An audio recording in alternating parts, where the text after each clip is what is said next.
I have a new show that I'm bringing in called Liza's at the Palace. It was directed and choreographed by Ron Lewis. And I'm very excited because the second half is about my godmother, Kay Thompson, who is kind of a Hollywood secret. And anybody who knows music knows about her. But she was extraordinary. And she was the greatest gift my parents ever gave me. Kay Thompson was a multifaceted woman, and that's the understatement, okay? She was a singer, a songwriter, an arranger. She wrote children's books that sold millions and millions. Then she did this very famous nightclub act.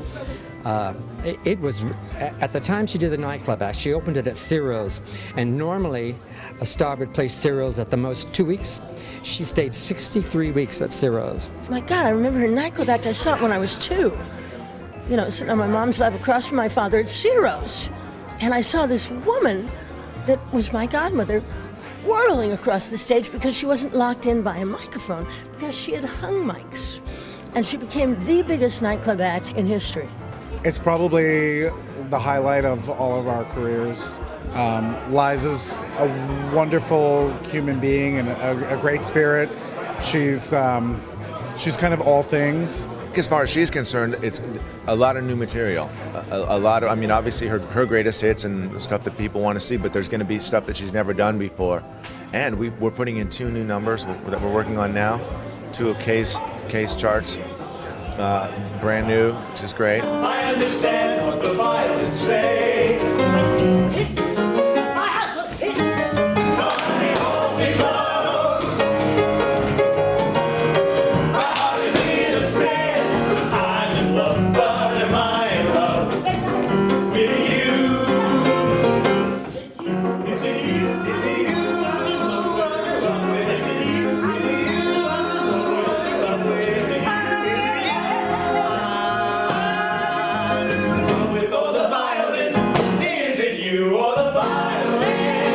For me, the most exciting thing about the first act is the fact that she's doing that one piece of material of her mother's, which is a first, and it's long. It's a 7.5-minute piece.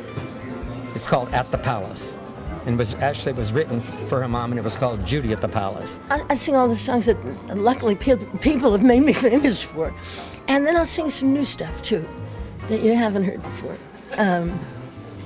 So that it's interesting. There's surprises, but I would never cheat an audience of anything they really wanted to hear. So that's what I'm doing, and then the second half is all Kay. It's not just singing a bunch of songs. She's done. I've done many shows with her where she's done her own material and material from different Broadway shows and movies she did. This is really, really personal. People always want her to talk more about her family and more about her life, and she really doesn't ever do that on stage. But in doing a show about Kay Thompson, her godmother, it opens up the opportunity for her to speak about her family, her mother and her father, and experiences that she had when she was young. And so the Act 2 is full of those kind of stories. We're so excited we can't see straight, honey. I'm sorry I'm not making much sense, but I've got to go to rehearsal again. And we just did this for the cameras, and I think you're going to like it.